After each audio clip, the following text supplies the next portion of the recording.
Welcome back. One of Idaho's congressional representatives signed onto a bill in D.C. that would prevent the sell-off of most public lands.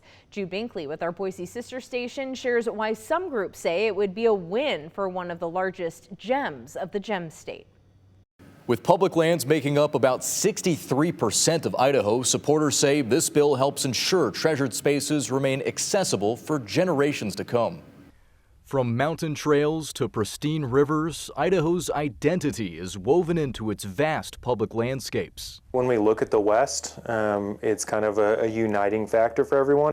To prevent the sell-off of those lands, U.S. Representative Mike Simpson signed onto the Public Lands and Public Hands Act that would limit the sale or transfer of most public lands by the Department of the Interior and Forest Service.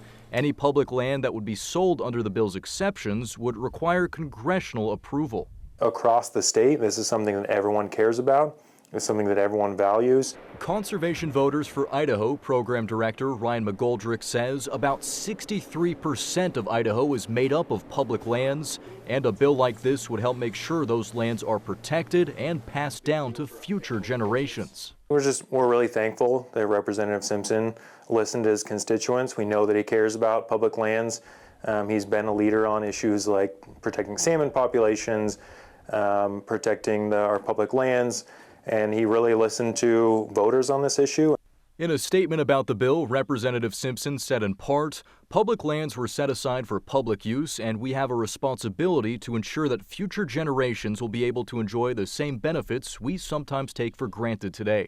As a lifelong Idahoan and chairman of the House Interior and Environment Appropriations Subcommittee, I have worked long and hard to protect Idahoans' way of life by preserving access to Idaho's public lands while ensuring the federal land management agencies are good neighbors. I think at a time when we're seeing a lot of political division throughout the country, public lands and that kind of access to outdoors is one of those things that can bring us all together. And so it's critical at a time like this that we, come together and support this thing we all love. Outside of being a place to recreate that many Idahoans enjoy, those lands also play a large role in the state economy. The conservation voters say public lands generate $7.9 billion for Idaho's economy every year.